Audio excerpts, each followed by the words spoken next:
Welcome to the Gilchrist Experience. That was Chi-Raq from last night with the opening, the premiere, and Iesha, Sakou, and I. Sakou. You're doing just like Rev. Rev, excuse me, Iesha, Sakou, and I were at the premiere last night. So what do you think, Iesha? Well, I thought that the premiere was laid out pretty nice. They had nice popcorn and sodas upon entering. The tickets were beautifully designed with a beautiful black woman with an afro on it. And I thought that Spike did an excellent job of creating the kind of atmosphere and energy that is necessary for not just a premiere, but a premiere with action, right? So I thought that that was great. The movie itself, I thought, started out very strong. It depicted some incidences of violence. It raised some very major issues about young people being shot, being caught by bullets that were intended for someone else. It showed how women are used where guns are available or either to hide guns. It showed the number of guns that can show up in a community or in one household and how other people who live in those neighborhoods are affected by the gun violence. Okay. But I think somewhere, I would say either around midway, it took a different turn when it was the no Confederate peace. flag and the old man on the Well, cannon. it was no peace, no pussy, you know? And it was this whole campaign. And I understand that campaign because that campaign worked in other countries. No, it was great. Right. But I think it was a little heavily laden with sex, and the focus became more about sex and about the men not getting sex and getting to the women to get sex and all of that, as opposed to really staying on the issue of violence. How well do you think that would work between the Crips and the Bloods? If all the women decided to withhold sex, and you think they would make peace amongst each other? Okay, one, I was on a serious note. That's the first thing. And two, I had the, you know, I'm always running with young people who come from a lot of different places. So I had two Crips rolling with me last night. You did? Right. And a few other folks. What do you think? Well, one, I woke up this morning to a post on Facebook where they made a commitment, but they had already really made a commitment to bring peace. They wanted to bring peace between the Bloods and the Crips. Okay. So we've been looking at ways to do that. We haven't actually taken a major step towards that yet, but we've been talking about the best way to do that so that things stay intact. But what I loved is after the movie, that the young people, they looked for me. We found each other in the crowd. We marched together. They were really excited. I said, you guys, are you leaving? And they said, no, we're marching. You said we had to march. So they marched. They stayed up in the front. They were, you know, really rah-rah into it. And at the end, they walked me to my destination. I had to meet up with some folks to catch a ride. And they talked about how they wanted, matter of fact, they wanted to meet Spike to take a picture. But not only that, they wanted to talk to him about their ideas, their mission around bringing peace between the Bloods and the Crips and getting Crips more united and committed to the mission of peace as opposed to some of the other things. So I think at some point we have to have those two young brothers on the show.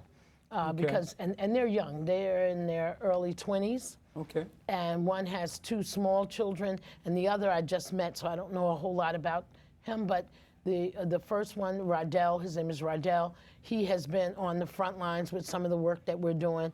He's new to our work, occupying and that kind of thing, but has been consistent. And I love the energy that he brought right after seeing the movie. It just kind of let him know he was on the right track. So for that, I thank our brother Spike Lee. I just want to say, I don't want to get misconstrued. Just because I don't agree with the emphasis on sex, right? And you know, it may come from a lot of different places, and it may not. But I think that creating the movie to talk about the thing that is difficult, that is big in our community, that is the crisis in our community, whether it gets good press or bad press, or people like it or don't like it, it is stirring conversation. Yeah. And people are beginning to think and talk with young people. And young people are having these conversations about what they can do to change up the game. I mean, that's their language. You know, we can change this game. And they say that in the end of the movie. And so I love that there was a commitment, That you know, love where hands conquers were everything. raised and there was this commitment to make change. So, and that's kind of, you know, how I try to roll out with young people, is to get them to make a commitment to bring peace. So, you know, big up to Spike. I'm not mad at him. All right, you know what I'm going to do? I'm going to run the second roll in before we get to our other guests, and I'll show you the other part where the pastor speaks. All right? So run that second clip on our Chi-Raq. Chi-Raq. Chi-Raq. Chi-Raq. No, Chi-Raq.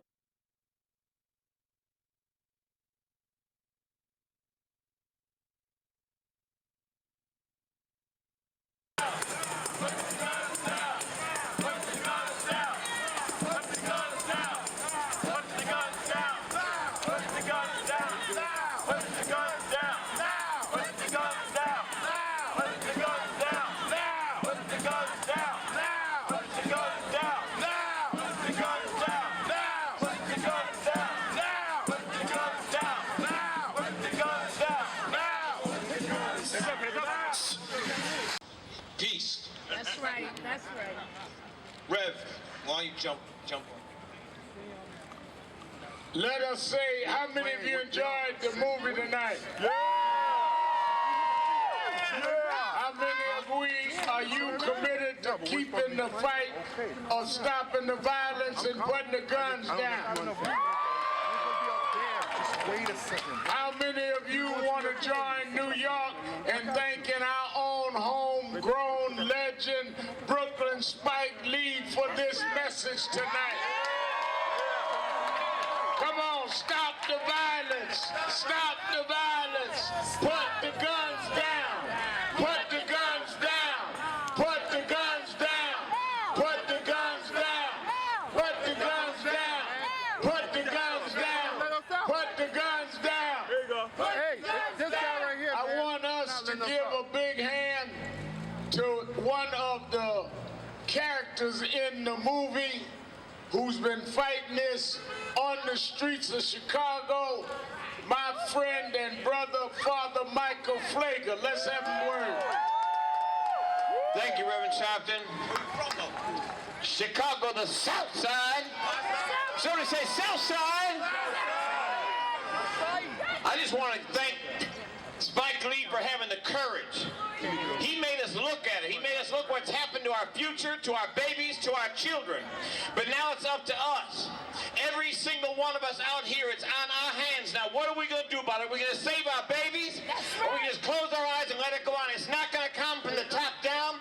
It's going to come from the bottom up. It's going to be on us and our block and our house and our cities in this country. We can save our children. That's right.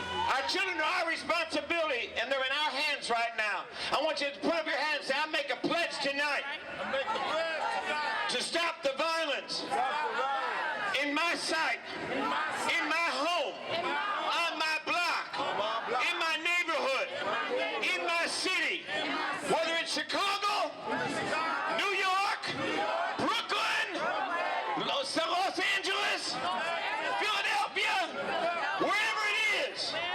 America's better than this. America's better than this. It's time for peace. Come on, see some peace signs out. It's time for peace. Somebody shout peace in our streets. Peace in our streets. When do we want it? When do we want it? When do we want it? Father Michael Flager, Chicago's finest. Jason, where are some of the mothers? Yes. Let Lucia through because they Let her do that, lady, please. Security. All right, Nick Cannon, come on up. As you see, Iesha, you heard her voice. She was right next to me doing that stuff. But that was, I enjoyed the whole evening. I mean, especially the wonderful. end with the rally and them speaking. We had the mothers there. There were about 6 or 7 or 8 mothers Yeah, there. Lucia McBath took the lead to make the charge to all of those who had rallied in March to say stand up against gun violence. And for people who don't know who Iesha McBath is, her son was Jordan Davis in Jacksonville, Florida, the same town where my grandson was. Music. Right, with the loud music in the car. And the car was shot up by a white man who had asked for them to turn the music down. They didn't feel like they had to, and he took his shotgun and shot the car But up. he was convicted and went to prison. Right, yes, Dundee, or I forgot his last name. But he was also, Jordan Davis was also a friend of my grandson's. Ah, fair And right after that happened, my grandson called me like immediately and asked when was I going to bring Reverend Sharpton, and then we made the call. I made the call to the mother of Jordan Davis, who was Iesha McBath, who was there. And at that time, she was still in shock and just could not believe it and did not want to take any action.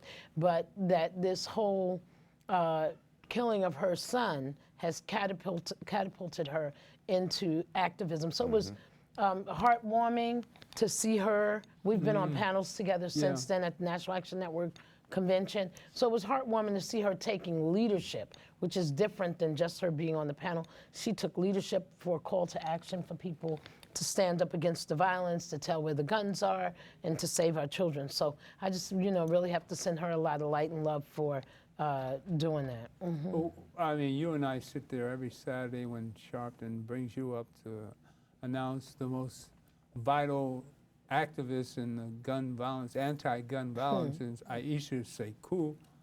That was right that time. You right? got it right. You got it right. But how do you feel about all this promotion and what's happening in Chicago? How does that hit you in your heart? Well, we've been dealing with the issue of violence for over 10 years in a steady kind of way, trying to bring attention to the fact that our children are dying across the country. And I remember when there was a time that people thought I was crazy and wouldn't listen, and then we began to see the problem become bigger and bigger and snowball, and it was not just Chicago and New York and Detroit, but now it's Baltimore and Philly and all of these other places, and we're seeing kind of a template for the violence, black on black violence, what they call black on black violence across the country. So what I feel as a mother and a grandmother is I feel sad. I have a grandson that I just left during the Thanksgiving holidays. And every time I look at him, I just pray. Like when he would say, he would leave my daughter's house, and young people, they play their video games and then they want to go out with their friends to the mall. That's how they do it down south. And every time he got ready to leave, I was like, he would say, Grandma, calm down, I'll be back. I said, where you going? Well, I'm going where? I'm going over to the west side. The west side is like, the real hood, right? And he lives in like this little suburb. So it makes my heart, like, I can't wait till he comes back in the door, till I hear his voice, till I know he's okay. And I know that that's what every mother in urban America and every grandmother goes through. They're not okay until they see their son. And we should not have to live like that. Mothers should not have to worry that their child is going to be shot down by police violence, by a police officer, or by a friend that they grew up with, or a rival gang member to the area that young person lives in. So this way of living is not normal. And Reverend Sharpton talked about that. I've been talking about that for years, that we should never, ever normalize the violence or the guns or the attitude of violence in our community. We should not accept any of it. We have to push it back, push it away from our community. And what we need to do is look at the things that worked early on, like our church doors being open, the mosque having activities for young people, all kinds of block parties and after-school centers and programs, so many things going on that the kids would be upset that they couldn't get to everything. We have to bring community back. We have to respect our elders enough to allow them to bring their wisdom back into the lives of our young people. And right now we're seeing young people kind of blow off our elders. And a lot of that is what, the residual effect of that is what we're seeing. When you don't respect the elders, you don't have a point of a reference point for knowledge, right? And how to carry your life out in a way that you don't have to have all those experiences because you got somebody who went through it, right? And can help you navigate, but you won't respect them, so you can't hear them. And so I think, we have some work to do, but I'll stop Fortunate there. enough today, I have the blessing of having my grandson here today, so we can hear Wonderful. from the youth. I don't think you had to go through the gang. Maybe you were exposed to gang violence out here, Of course. like any other youth. And how did you get through it? Well, that's a good question. Because Is it still there? it's still there. It's still Oh, it's still okay. it's still it's But still you're relevant. 20 It's still 28, yeah. You're 28. Yeah, but that's still around the same age from about the 16 to about the 28, 29. It's still Oh, really? Yeah, it's still there. So how did I get through it? I got through it, I guess. That is no really A one loving recipe. family. Yeah, but your family is not in the streets with you, That's what people have to understand. So it's a survival mode that it unfortunately it comes natural, But what I do want to say is in order to understand or get a solution to a problem, I think we first must really understand the problem in its entirety from the beginning, and so we can advocate for the violence to cease, but there's something that flourished that violence to come about. Television, racism, Exactly. It's all of these police strategic. brutality. Exactly. But not only that, it's more on a psychological level as well, because it's so much propaganda. For instance, you had mentioned something about black-on-black violence. I don't really agree with the black-on-black violence. I think there's something as proximity violence. You're gonna, if your stomach is rumbling and you have no money in your pockets, you're gonna get the next thing that's closest to you. You're not gonna go over 3 neighborhoods down and get, someone of a different race. Right. It's proximity. And on top of it being proximity, it's a propaganda to show the black man killing the other black man on our media. Because it's killings going on in the European neighborhoods. And they don't call it white show on it, white crime. That's right.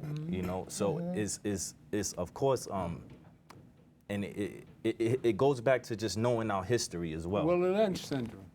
Exactly. It goes back to knowing our history. It goes back to even knowing why the gangs even formulate in our community. Because Lack of jobs. right, lack of jobs, lack of education, those two things right there. There's nothing else to do but go out and rob, steal, kill, whatever it is. Because if you're keeping the black man out of the race from getting the education and you're taking the jobs away from him, what else is there to do? And this is something that they're systematically kicking us out of the schools. It's called the school to prison pipeline. Come on now. Right. And so Right. all of these different factors that's against us is we have to understand that is working on our psyche, and it's not just something that we have self-hate, and that was taught to us. So I can't look at you and see a reflection, and that's how we're supposed to be looking at each other. But we know Jesus was a black man. I mean, Yeah, that's a whole nother Another ball of wax. you ran that last week. The People's Institute for Undoing Racism. It's an outstanding course, which we tried to have implemented in the police department years ago. Years ago. I And of course, they wouldn't do it. It's a very challenging experience because you have whites and blacks in the same room, and stuff is put right up in your face. And you have to deal with yourself before you can deal with somebody else. And I was at Quinnipiac Law School a number of years ago doing a lecture. This kid says, well, Mr. Weatherspoon, if you were more amicable, you could make more friends and you could be friends. I said, hold on. I didn't come here to be your friend. You and I are not peers. I'm paid to be here. You're a student. You're in law school. I'm the lecturer, all right? You and I are not equals. I'm here to challenge you in your racist mode? And he swore he's not racist. I said, well, there are 8 people here who are non-European. I know they had to be worth their salt to get into this law school. They're not here because daddy had money to pay. They're not here because their grandfather has an endowment running for the school or anything else. They're here because they're truly qualified. And until you're willing to forgo all the benefits that you have as a white person and challenge your father, your grandfather, your neighbor in their racist modes, you're not qualified to tell me you're not racist. Point blank. See, because it's a very subtle thing, and it affects not just us, it affects them. Because it's self-perpetuating, as Willie Lynch said, it's self-perpetuating for both groups. For both groups. That's how good it is. And it's a sickness. I just finished a piece with the New York Times, a video thing on race in policing.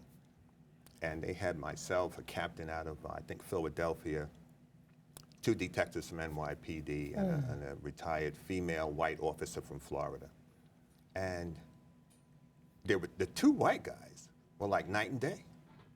The retired captain and the retired detective, the NYPD detective, you don't want to meet him outside of your immediate neighborhood, you know, because he's the stop and frisk guy, you know. But the other guy spoke to some of the problems in the policing that he sees. So when we look at how racism is affecting us, it's tearing the country apart. And nobody, Martin said it, you know, if we can't survive together, the whole ship is going down. And this is what is happening right now. That whole thing in Chicago with McCarthy being fired and Rahm Emanuel. About time. We were in Newark when they were appointing McCarthy in Newark. We went over there to speak to the city council about not hiring him as police commissioner. They hired him anyway. He didn't last long, and then he bounced to Chicago when you see what's happened. But all of these events, they're not isolated. There is an illness, there's mental illness in the entire society because it comes down from the top, it comes through media.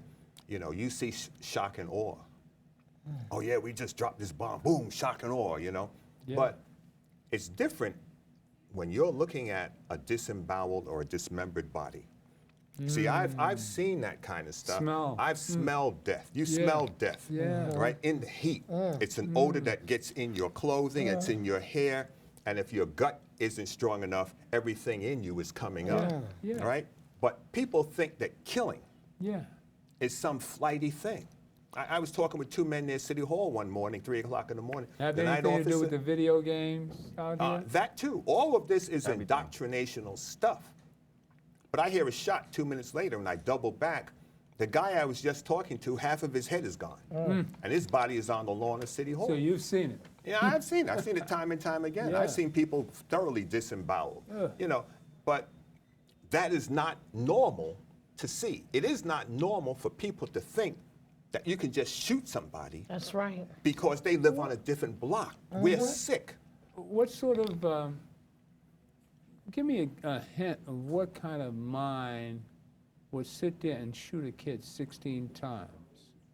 What kind of psychotic? That was in Chicago. And that was a year ago he did that. Shot They him just twice, released the just video and then tape. empty his gun, and they had to stop him from reloading. I understand. What kind of psychic sick mind? I'll tell you. 15-round magazine, and the 16th round is the round in the chamber. What kind So of? we carry cop- 16, what fully kind of- locked have you, and have you loaded. even met a cop like that? Have I met a killer cop? Yeah. Probably a few. I met the cop that murdered Eleanor Bumpers. But that wasn't. They could have called that an accident. It But wasn't an accident. No, he purposely had a shotgun. shot this He had a shotgun. He purposely shot this kid 16 times. Nobody else shot the kid. But I've been in the courtrooms with the officers in the Sean Bell case. That was at night. That was that morning. Everybody in was November. shooting. But Right. this single cop, the Shot. kid was no threat to anybody. Not at all. Not at all. He had a knife in his hand. He looked like he was kind of a little crazy. They were ordered to taser the kid. And he instead, Taser the kid. And this one cop and you look at him. You see, he's got to be crazy to unload his gun like that and then want to load it up again. What kind of hate does he have in his Well, heart? he's had other incidents before, I understand, Okay. I for hadn't heard that. Similar. excessive force. I hadn't heard that. So, of course, you're going to say, you know, the union guy was saying, oh, well, you know, you didn't see everything on the video. Now we have video, but you can't see everything on the video. Of course you can't can't. hear it. They you cut out can't the see audio. everything. Two people can't see the same thing. But they the cut four out of the us, audio, so all you right? can't hear all the noise. Right. You know, but the fact is, he was posing no threat to the officer from the distance that he was standing. Even if he had a knife in his hand, He was not a threat. poses He was too no far threat away. to the Yeah. officer.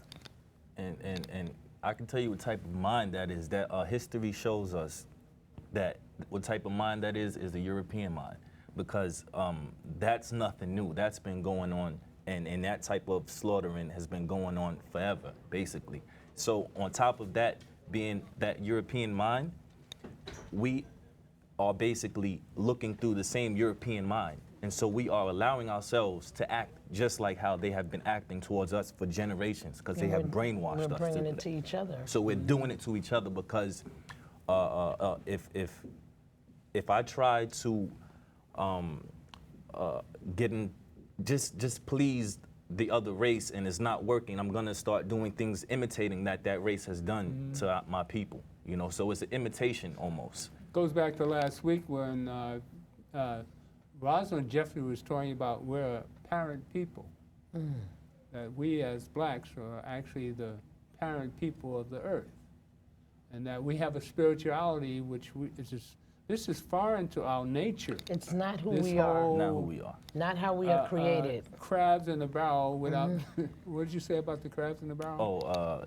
Forgetting the fact that the natural habitat of crabs is not in a barrel. Exactly. So So that our was, natural put me You want to habitat, get out of that barrel. Right. You want to be free. you know, and it's our nature. It's our nature to be loving. That was a part of the film Well, last night. and that's part of what got us into slavery. You know, and Right. I'm not speaking against being loving. I'm saying that is our nature. What we have to remember is that there are those who don't always want the best for who we are, but for the best of what they want, right? Which is usually the almighty dollar. And you know, I really applaud you for mentioning about you know, the benefits of our demise, of our taking each other's lives, the benefits of what we see in the school to prison pipeline, what we see in the 90% fill rate, the guarantee that the prison that you open, if you know, any the Koch brothers open a prison, that they have a guarantee of a 90% fill rate. The only way you can make that kind of guarantee is that there is a guarantee that it is okay to pick up black men, create situations, scenarios where they will come. Just like in one of the things we were talking today with some young people, and I always love young people, they bring up stuff from an angle I don't even think about, but they talked about how on the internet they were reading that there were these agreements made. And straight out of Compton, you know, they were talking about gangster rap and how the agreements were made. That was the part left out, really, out of what we saw in the movie. But during that time, there were these agreements being made that those that were in the industry, the blacks who were getting those high-level jobs, made agreements to allow gangster rap, but not allow that other, you know, take her to the hotel and all of that kind of stuff. That was just the easygoing love stuff. Not allow that, but push gangster rap because they made an agreement to invest in private prisons. Didn't we And so sell the record ourselves out? companies were doing Didn't we it. sell We sold ourselves out? ourselves out, but I'm saying that when you look at that and you put it side by side with slavery, right? We sold each other into slavery as well. So what we have to do is, that well, wasn't you know, but I- we predominantly did. when We you look- rounded each other up. When you look that at the wasn't East Coast predominantly thing, the case. It was the No. Muslims that actually rounded us up. It was the Whoever Arabs it was that was actually people that rounded- looked like us. Not necessarily. That was tribal the warfare a Arabs, lot of the times. Arab, There were a lot of Africans The selling Arabs each had other a into lot to slavery. do with the it. Arabs Sure. infiltrating, coming into Africa, bringing slavery. You know, people talk about I don't think it was Islam all and all us. that. No, but see, Islam that's was a how- great proponent Right. of slavery with Right. That's regards right. to black people, and many of the Africans who converted to Islam did Were it at forced the, to. At the edge of the behest sword. of, okay, All right. Like got it. ISIS today. This Got is, it. Islam is not an African religion. Right. It's not. And Arabs don't like African people out of the East. It's a known fact. Matter of fact, Gaddafi spoke about it at a meeting. He chided the Arabs. He said, I'm an African. And he chided the Arabs for what they were doing. Look at Darfur. What they were doing, finish that sentence. What they were doing against the Africans for centuries, running the slave routes. And they're still running slave routes through the Sinai Peninsula. Still to this So day, you're the saying Arabs that are. the involvement of African people in the slave trade was by way of the Arabs' involvement in the slave trade? And two different slave trades. So so the comparison I was trying to make without getting too far off, I got Okay. that, and I will continue to research. But the point is that the Jews took over, or the people who were running the industry were of Jewish descent. They promoted, right? You're talking about the music. And in the music industry. Yeah, they and I tell people, go back and look, you'll see the names on the albums. And Yes. no trying to take away from Jewish people. I'm just saying we look at who was running the industry at that time, and they made some Absolutely. commitments and agreements that they made investments in that prison system, and they made the music that would create that. the call to action. See, the call to actions are in the music. So if the Exactly. call to actions are get the gun, put the chrome to the dome, take him out, all of that, But put it to his head, leave him for dead, all of that. That was capitalism. I No, mean, no. But It's it's more even than more that. than I'm that. talking to gangster rap. It's about racism. It's about, listen to you heard KRS-One back in the What day. I'm talking about, and straight out of Compton, where this Jewish guy was taking advantage of the other brothers because he said, I can get you distribution. All right, but that was No, like, the movie itself was like, we talking about real Compton? Well, it was heavy duty. They took these guys They and took put them money away. on the table. That's right. This is what we want you to sing. This That's is what we right. want. Yeah. These guys, It was very these Jewish guys were orchestrated. producing. That's when right. you look at all the old albums starting, you had I call rap it came out of the capitalism. Bronx here. It's greater Right? than that. Exactly. But the stuff that they started on the West Coast was the garbage. Right. Yeah. And they paid those guys big Big money money. compared to the guys on the East That Coast. were making And those guys the they didn't own a dime. They didn't own anything. Right. They had these The guys start contracts were this written in a gangster certain rap way. crap because what was coming out of the East Coast was knowledge, it was love. Exactly. It was about relationships with men and women. was We talking grew about up with the empowering Temptations and all people. that, When but do they we were take still talking about responsibility love. for pulling the trigger when we kill each other? I'm not saying this to let No, people off the I'm hook just bringing for up as a that. Yeah. different angle here. The Now, mind. when do we take responsibility for killing each other when we pull the trigger? Never mind how the guns get here. But when do we take responsibility for being the one to being so hateful of one another and knowing all these problems that we have, knowing this is going throughout history? I don't think everyone is totally, there are people who are aware, right, that see from here, and there are people who can't see how this whole thing is being orchestrated, Exactly. right?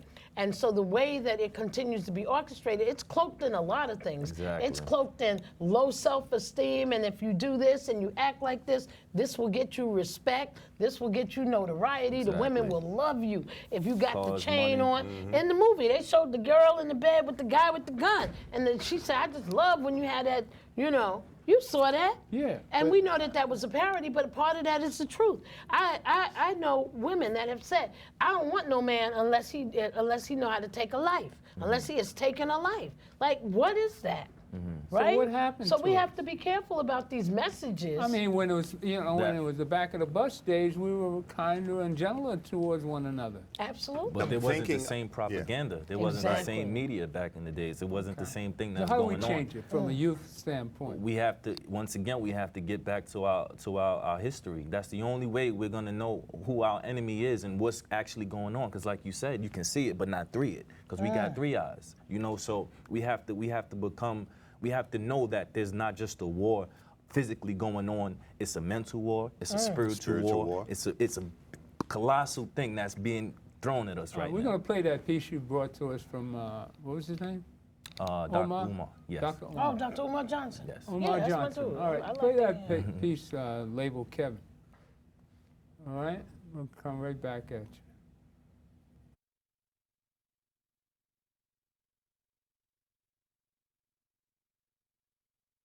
The 1980s. If you remember, there was a lot of focus around whether or not black men had a gene that predisposed them to violence. What's making black men kill other black men? Nobody said anything about slavery, the after effects, self-hate, miseducation, economic castration. Because I can tell you that miseducation and economic castration, that is the lack of jobs, is the mother and father of violence. If you don't educate me properly and you keep me from making a decent livelihood for me and my children, I have no choice but to go to the underworld to feed my family. And in the underworld, I'm likely to come face to face with somebody else who's trying to feed their family at my family's expense. It breeds the violence. And even if you're not selling drugs, the fact that you're walking around knowing as a man that you can provide for you and yours, which is a natural responsibility, it breeds the anger that we sooner or later let off on one another. And whenever you read a story about a black man killing another black man, they never give you the contextual relevance of what happened. You coming out of the store, I'm walking in the store. I bump you accidentally, you turn around and you kill me. On the surface, I just look like a crazy, angry black man. Nobody's going to tell you I got fired from a job yesterday for standing up to somebody who called me out my name.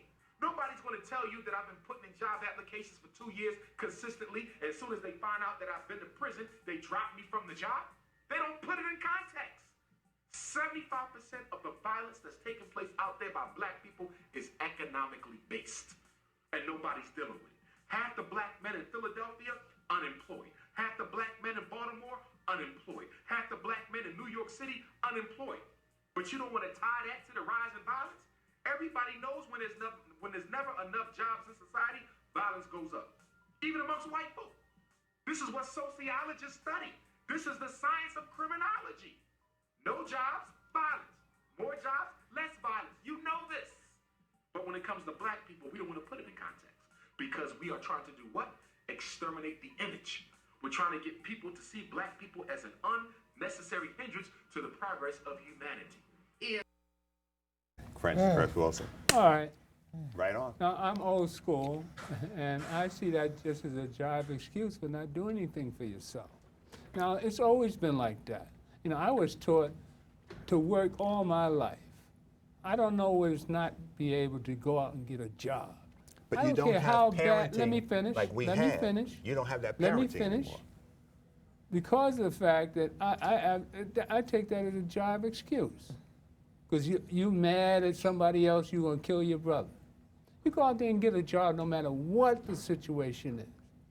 I stand up and be proud of yourself, but getting the sweeps, if you have to sweep streets, do something honest and real and love yourself. I don't care what they're doing to us. They've always done something to us.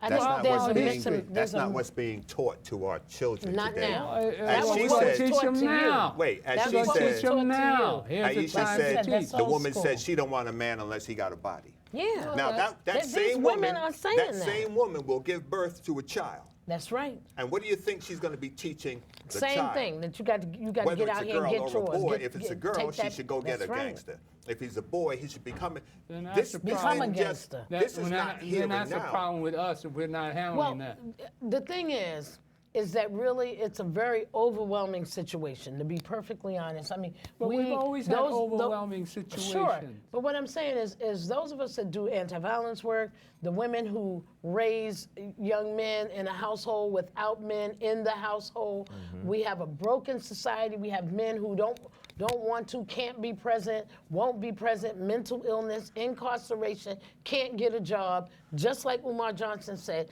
And when we have that and there are no means to correct these things, right? I'm not saying that that's the excuse.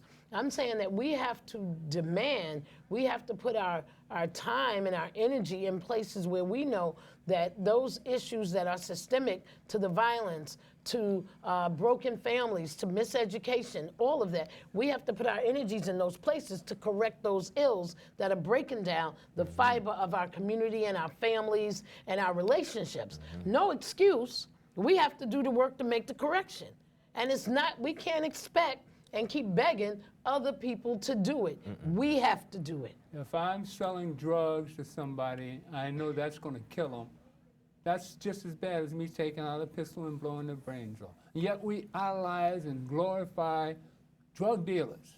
Why though? Why? Because of Because the they media, got money? because of the music, And because of the ties back thing, to There's that. no the excuse things. for it. It all- and- How and you we not idolize bringing in and the drugs, though. glorify a man that's feeding you dope, You don't. and you don't glorify that kind of crap.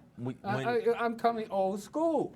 When you don't have a father in the house and that's all you see on TV, you begin to emulate what you see. But you once see, again. that's the role. That's the People- role model. Our children are not taught to think analytically, as Alton Maddox Well, let's always says, start here. or critically. That's true. So, Let's start right as a here. man thinks, so is he. That Jesus said that Start over right 2,000 years ago.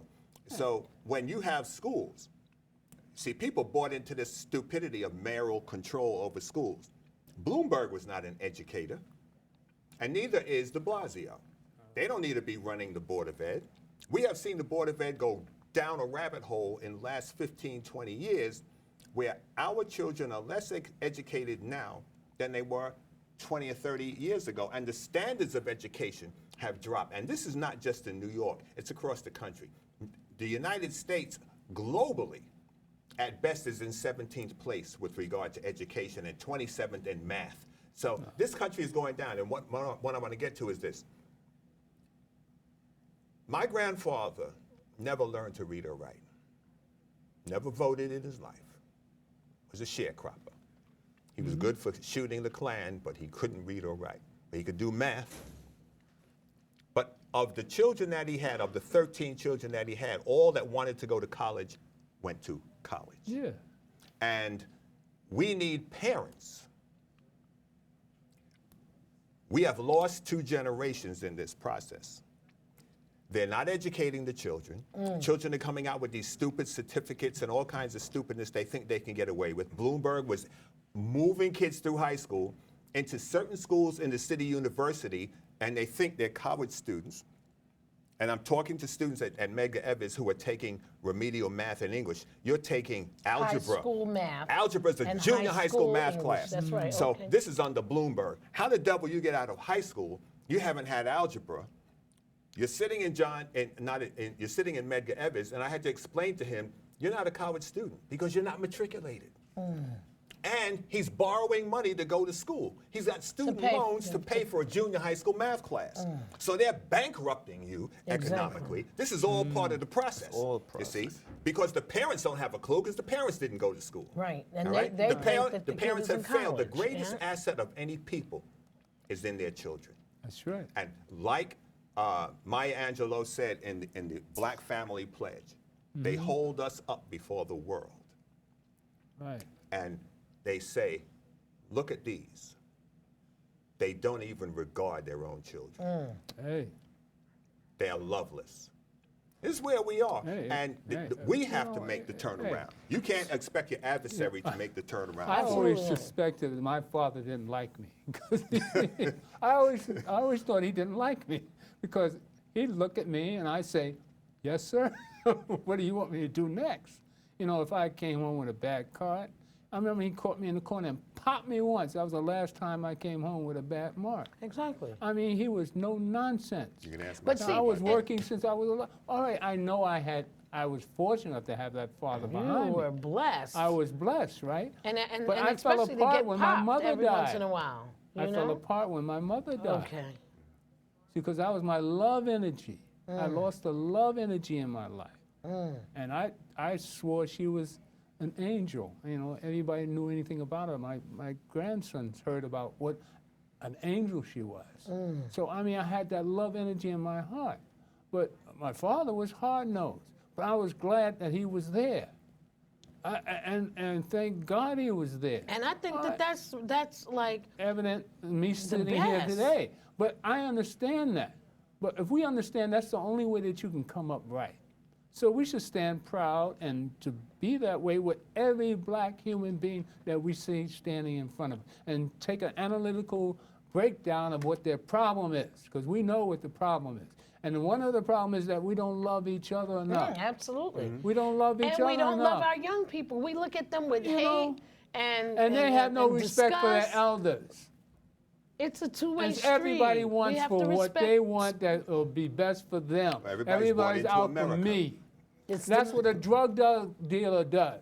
And when you're out there selling drugs, you know it's killing your people.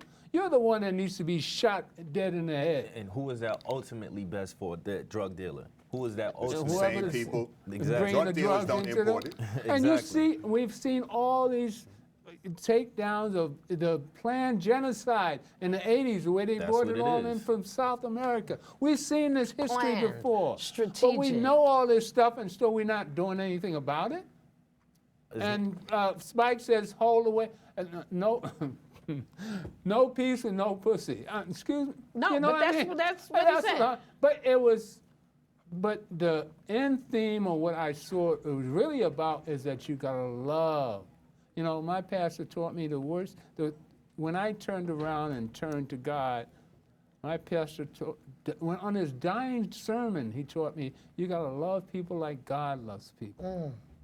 You know, that's the imagery that I keep in my head when I get angry or I see that there's no hope Right. and all this other stuff. You reach down and you pull out that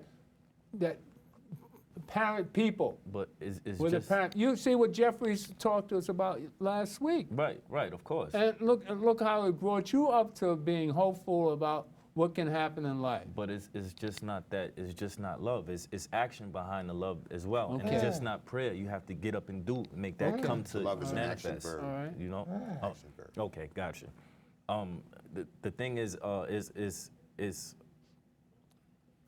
deep, you know, and I understand what you're saying as far as we have to get to a respect level, but we have to understand that it's different times that. And it's different things, different problems that we're dealing with. That's you know? right. It's not the same problems that our elders were dealing with. It's different issues today.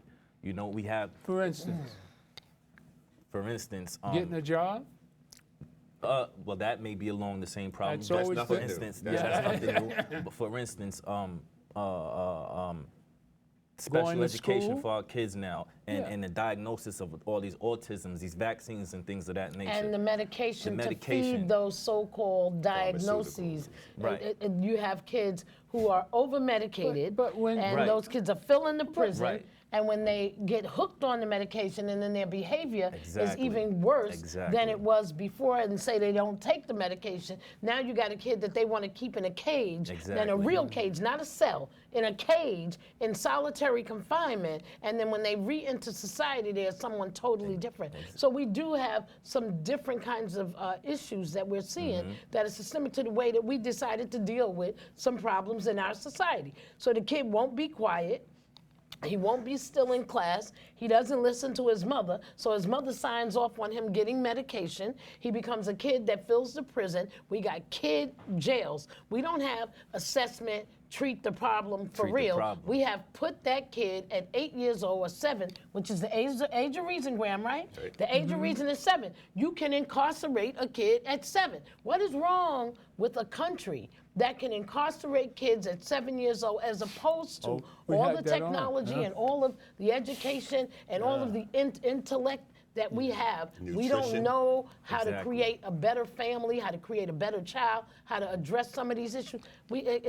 Something is wrong, and it's not just us. We can't believe it's just us. There is a piece, and a major piece, that we have to do within our families. We can't let our families fall apart. We can't let our young children have young children and don't help them to raise those children. We can't let our schools fall apart and we don't show up and expect someone to raise them. We can't let shooting and guns be sold on every other corner in our communities, and we keep a tight lip about it because we call that snitching. We can't let people overdose our children with drugs either on the street or in the schools. We can't do that. So we have to take a responsibility. And somewhere we fell back. We fell back, brother, and we have to All step of that up. is racism. All You of see, it. we went from Even with the racism, we've always had racism. I mean, that's right, but the nothing game new. has changed. This is a quick point I want to make. We went from the shack and the outhouse to where you got to raise your hand. You can't get married, and your family is split up. We went from that to post-Reconstruction to, all right, you can't vote.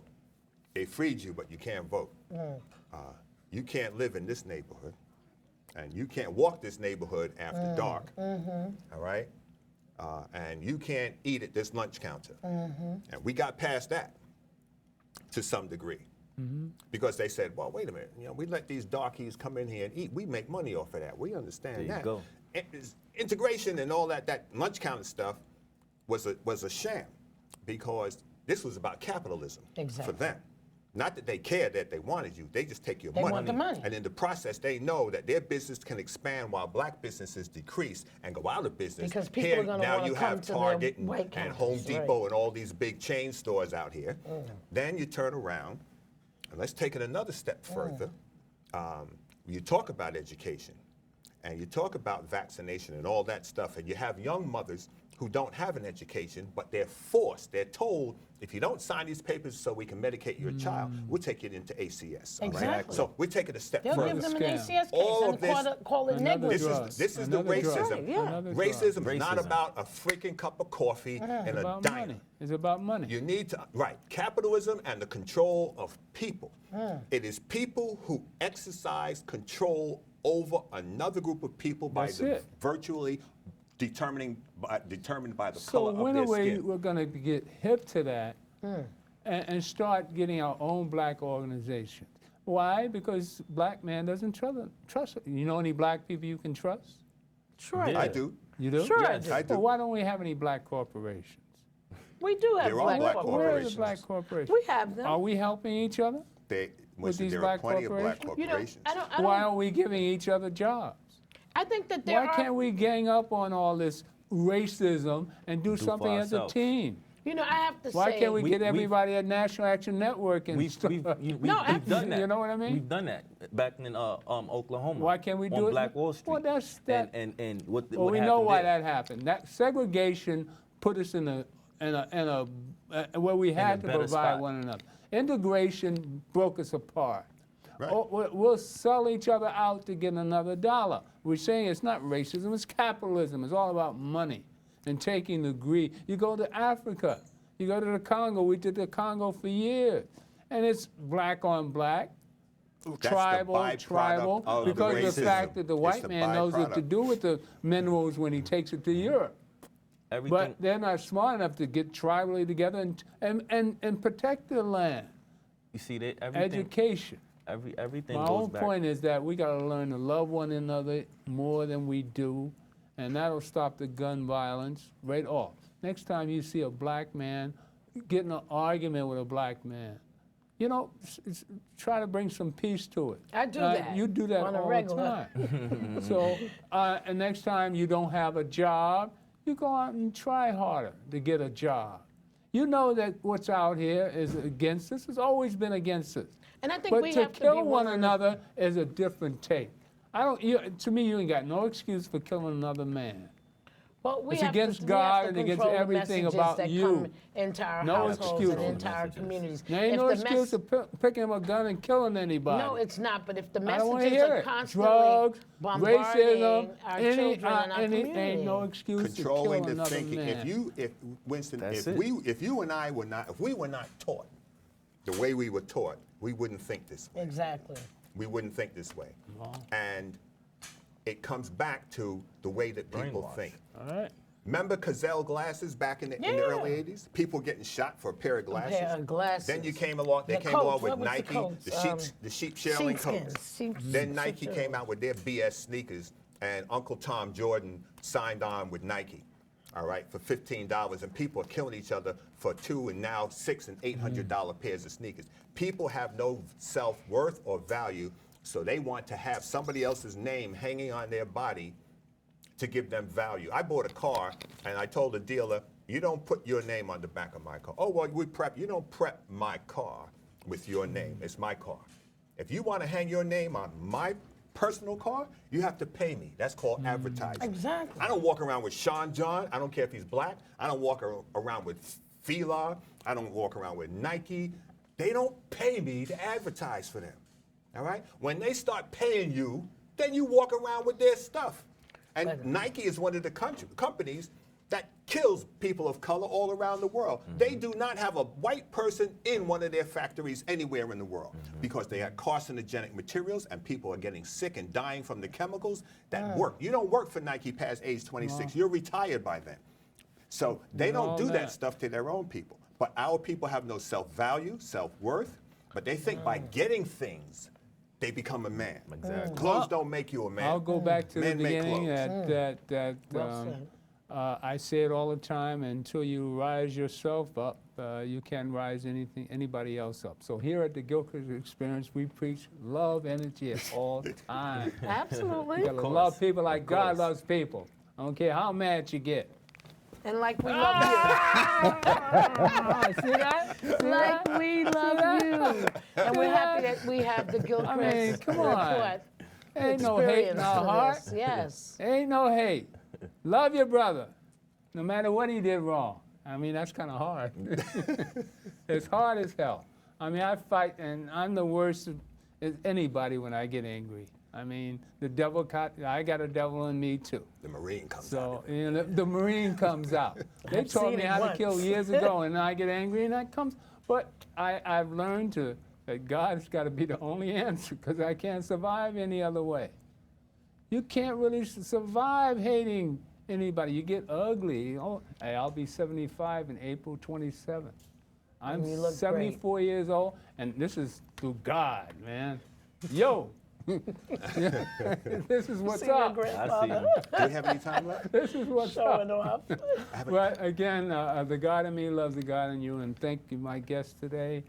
Iesha, has been fun. It's been a My pleasure. It's grandson, he's always gonna wonderful. come back next week, hopefully, right? Right. Yeah. Very good. Great. You all right? We have time for a quick announcement? I got we're- 15 seconds. All right. Friday, DA Ken Thompson of Brooklyn has agreed to go back and Queensland? reevaluate the Nicholas, the shooting of the 12-year-old boy 20 years ago, a case which With was that, never put before the grand The God Nicholas in me loves the Hayward, God in Nicholas you. Hayward case. He's Take going to open it care. up. God Oh, bless. okay. Yeah.